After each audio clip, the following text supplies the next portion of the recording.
क्या आप जानते हैं कि लोग ब्रह्म मुहूर्त में क्यों जागते हैं? ब्रह्म मुहूर्त में उठना क्यों माना जाता है इतना खास? समुद्र में उठने वाली लहरों के सामने किनारे पर एक गुरु का बड़ा ही अद्भुत आश्रम था। जितना अद्भुत आश्रम था उससे कहीं ज्यादा अद्भुत वहां पर रहने वाले गुरु थे। उस सन्यासी ने अपना पूरा जीवन विज्ञान और अध्यात्म के नाम पर लिख दिया था। संध्या समय पास के ही गांव से कुछ युवक उस सन्यासी के उपदेश सुनने के लिए उस आश्रम में पहुंच जाते थे। एक दिन संध्या उपदेश में एक युवक ने गुरु से एक सवाल किया। उसने कहा कि गुरुदेव, मन बड़ा ही विचित्र है। मैं बार बार अपने आप से ये बोलता हूँ कि ये गलती मैं इस बार नहीं करूँगा, लेकिन हर बार मैं वही गलती दोबारा से दोहरा देता हूँ। सोचता हूँ कि अतीत में जो गलतियाँ मुझसे हुई है उनके लिए मैं पश्चाताप ना करूँ, लेकिन मेरा मन हमेशा पीड़ा से भरा रहता है। आप कहते हैं कि ध्यान सब दुखों को मिटा देगा, लेकिन मैं रोज ध्यान करता हूँ लेकिन उस ध्यान का मुझे कोई फायदा नहीं मिलता। ऐसा क्यों होता है?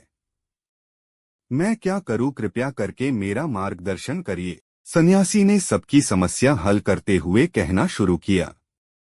उन्होंने बताया कि शुरुआती ध्यान सबसे ज्यादा कठिन होता है, क्योंकि शुरुआत में व्यक्ति के मन को आदत नहीं होती है। वो इधर उधर भागता है, दौड़ता है, अतीत की बातों को याद करता है, लेकिन ध्यान एक जगह पर लगा नहीं पाता।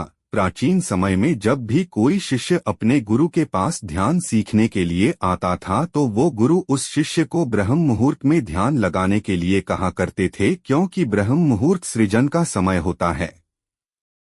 इस समय सारी प्रकृति एक नए दिन की शुरुआत करती है।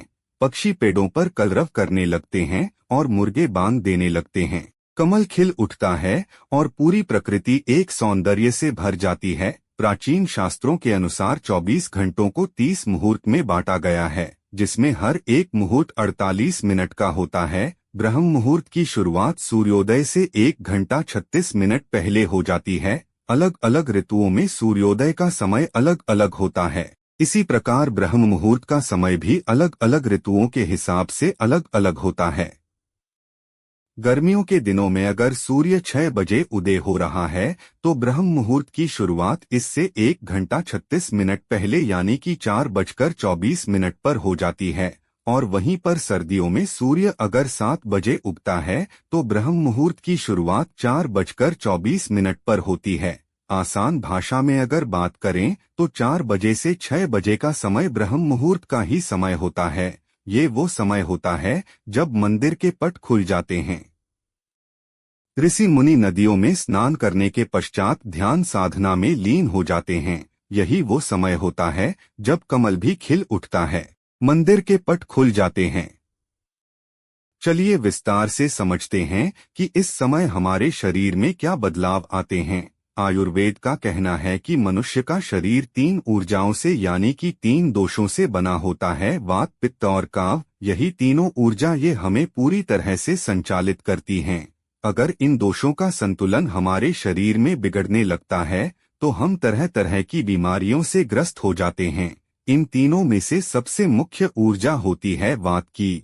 वात का संतुलन बिगड़ने से हमारे शरीर में 50 तरह की बीमारियां पैदा होती है। पित्त का संतुलन बिगड़ने से 40 और कफ का संतुलन बिगड़ने से 20 तरह की बीमारियां जन्म लेती है। इस प्रकार इन तीनों दोषों में से वात सबसे ज्यादा महत्वपूर्ण है और वात हमारे शरीर में सबसे ज्यादा सक्रिय सुबह के 2 बजे से 6 बजे के बीच में होता है। यानी कि ब्रह्म मुहूर्त से पहले उठने वाले लोगों का वात हमेशा संतुलन में रहता है और इसी वजह से उनका पेट अच्छे से साफ होता है। उन्हें कोई बीमारी नहीं होती, वो हमेशा ऊर्जा से भरे हुए रहते हैं। उनका मुख कमल की तरह चमकता रहता है, उनमें असीम सौंदर्य पैदा हो जाता है। ब्रह्म मुहूर्त में उठने वाले लोग हमेशा आनंद में रहते हैं और किसी भी काम को वो ध्यान बना लेते हैं। जो भी बुद्धिमान आदमी होता है वो इस समय को व्यर्थ नहीं गवाता। अष्टांग हृदय जो कि आयुर्वेद की एक श्रृंखला है, उसमें लिखा हुआ है कि खुद को जानने के लिए सबसे योग्य समय ब्रह्म मुहूर्त का ही होता है। जो लोग ध्यान में गहरे उतरना चाहते हैं, खुद की खोज करना चाहते हैं, उन लोगों के लिए ब्रह्म मुहूर्त का समय किसी वरदान से कम नहीं होता है। ये वो समय होता है जब पूरी प्रकृति एक नई शुरुआत करती है, इसीलिए जो अतीत होता है वो पीछे छूट जाता है। दिन में और किसी समय ध्यान करने से आपको विचार परेशान कर सकते हैं और आप ध्यान को लगा नहीं पाएंगे। लेकिन ब्रह्म मुहूर्त में जब दिन की शुरुआत होती है तो आपका मन और मस्तिष्क पूरी तरह से खाली होता है और ध्यान में उतर पाना उतना ही आसान होता चला जाता है। एक बार तथागत यानी कि बुद्ध के प्रिय शिष्य आनंद ने उनसे पूछा था कि तथागत ब्रह्म मुहूर्त का समय आपके लिए कितना महत्वपूर्ण होता है। इस पर तथागत ने उत्तर दिया था कि जिस प्रकार मछली के लिए जल महत्वपूर्ण होता है, उसी प्रकार आनंद, ध्यान और शून्यता का जीवन जीने के लिए ब्रह्म मुहूर्त में सही समय पर जागना और जागने के बाद ध्यान में उतरना बहुत जरूरी होता है। अगर आपकी यात्रा आनंद की तरफ नहीं है, आप दुखों में कष्टों में अपना जीवन जीना चाहते हैं, तो आपके लिए ब्रह्म मुहूर्त का कोई महत्व नहीं है। लेकिन अगर आप अपने जीवन में आनंद चाहते हैं, खुशी चाहते हैं, हमेशा ऊर्जा से भरा हो। सभी युवक ध्यानपूर्वक सन्यासी की बातें सुन रहे थे। सन्यासी ने ब्रह्म मुहूर्त पर वैज्ञानिक दृष्टिकोण पेश करते हुए सभी युवकों को बताया कि हमारे मस्तिष्क के ऊपरी हिस्से पर पीनियल नाम की एक ग्रंथि होती है, जो कि मेलाटोनिन नाम का एक हार्मोन रिलीज करती है, जो हमारे शरीर में आनंद की उत्पत्ति का कारण होता है। ये वही हार्मोन होता है जितने अच्छे से और जितनी ज्यादा मात्रा में पीनियल ग्लैंड मेलाटोनिन नाम का ये हार्मोन रिलीज करती है, उतने ही आनंदित हम रहते हैं। लेकिन जैसे ही हम सूर्य के संपर्क में आते हैं, ये मेलाटोनिन नाम का हार्मोन अपने आप नीचे गिरना चालू हो जाता है और इसी वजह से जो लोग देर से उठते हैं, अक्सर ऐसे लोग बिना कोई कारण ही तनाव में रहते हैं। उन्हें खुद समझ में नहीं आता कि उनके अंदर तनाव किस बात का है। छोटी छोटी बातों पर गुस्सा आना, चिड़चिड़ापन, ये सारे स्वभाव उनके अंदर पाए जाते हैं। शरीर और मन मस्तिष्क की ये सारी प्रक्रिया मेलाटोनिन नाम के हार्मोन का पीनियल ग्लैंड द्वारा ठीक से रिलीज ना हो पाना, इसी के कारण कुछ इंसानों का भाव ऐसा हो जाता है। ब्रह्म मुहूर्त के बाद का मुहूर्त समुद्रम नाम से जाना जाता है, जिसमें शरीर और मन की मूवमेंट होती है।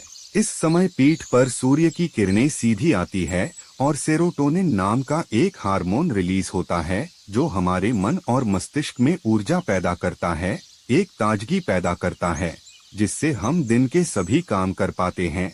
चरक संहिता में लिखा हुआ है कि जो व्यक्ति रोजाना ब्रह्म मुहूर्त में उठता है, उसकी उम्र बढ़ने की रफ्तार धीमी हो जाती है। यानी जिन लोगों के चेहरे पर समय से पहले झुर्रियां आने लगी हैं, उनके बाल पकने लगे हैं।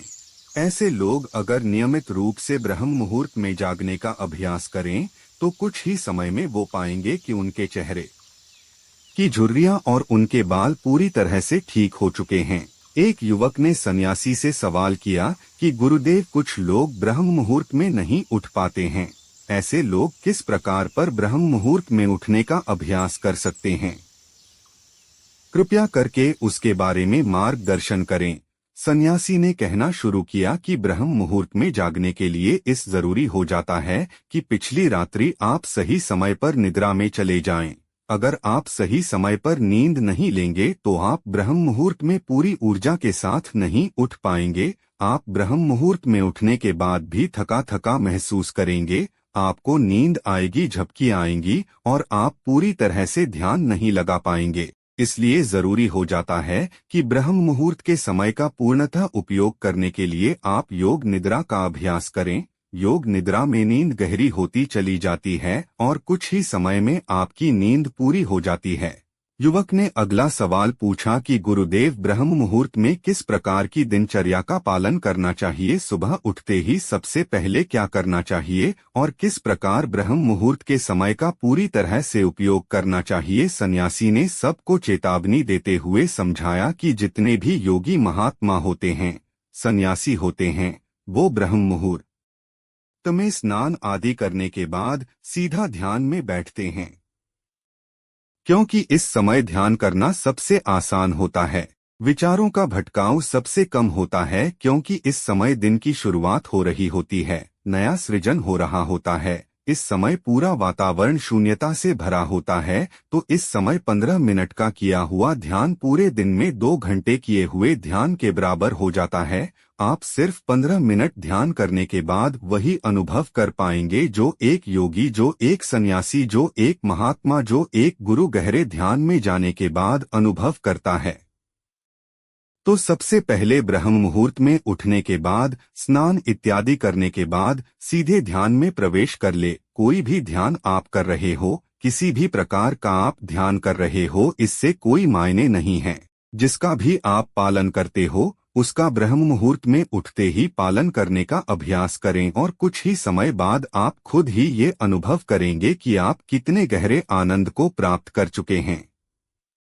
आप इतने गहरे ध्यान को कभी अनुभव नहीं कर पाएंगे जितना गहरा ध्यान आप ब्रह्म मुहूर्त में अनुभव कर सकते हैं। जिन लोगों ने ध्यान की यात्रा की सिर्फ शुरुआत की है या फिर जो शुरुआत करना चाहते हैं, उनके लिए तो ब्रह्म मुहूर्त बहुत ही वरदान साबित होगा। सन्यासी ने चेतावनी देते हुए बताया कि कुछ लोग ब्रह्म मुहूर्त में जागने के बाद भी उस समय का सही उपयोग नहीं करते हैं। कुछ लोग अपना मोबाइल फोन यूज करने लगते हैं, तो कुछ लोग किसी से बातें करने लगते हैं।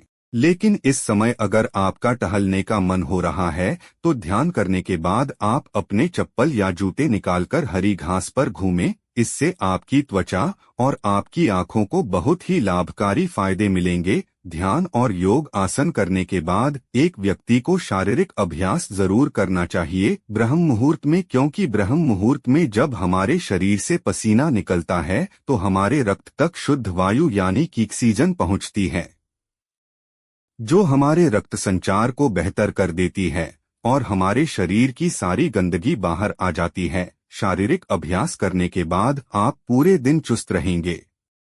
आप बिल्कुल भी आलस्य नहीं करेंगे, थका थका महसूस नहीं करेंगे। जिससे भी मिलेंगे जिंदादिली से मिलेंगे, लोग खुश हो जाएंगे। आपके पास बैठकर आपसे बातें करके लोग मंत्रमुग्ध हो जाएंगे। और यही सफलता का सबसे बड़ा मंत्र होता है, जो लोग सुबह उठकर ध्यान और शारीरिक अभ्यास मात्र कर लेते हैं, वो जीवन में बड़ी से बड़ी उपलब्धियां हासिल कर सकते हैं। आखिर में सन्यासी ने सभी युवकों को समझाते हुए कहा कि ब्रह्म मुहूर्त का समय हमारे जीवन का सबसे कीमती समय होता है, इसीलिए इस समय को दूसरी गतिविधियों में बर्बाद मत करो। इस समय को तुम अपनी आध्यात्मिक और मानसिक उन्नति के लिए बहुत अच्छे से इस्तेमाल कर सकते हो और इसका सदुपयोग कर सकते हो। इसके बाद सन्यासी सभी को प्रणाम करके वहां से प्रस्थान कर गए। तो दोस्तों, उम्मीद करता हूँ आपको इस कहानी से एक अच्छी सीख मिली होगी। यह कहानी आपको कैसी लगी हमें कमेंट बॉक्स में कमेंट करके जरूर बताएं और इस कहानी को अपने दोस्तों के साथ जरूर शेयर करें। मेरे इस चैनल को सब्सक्राइब करें।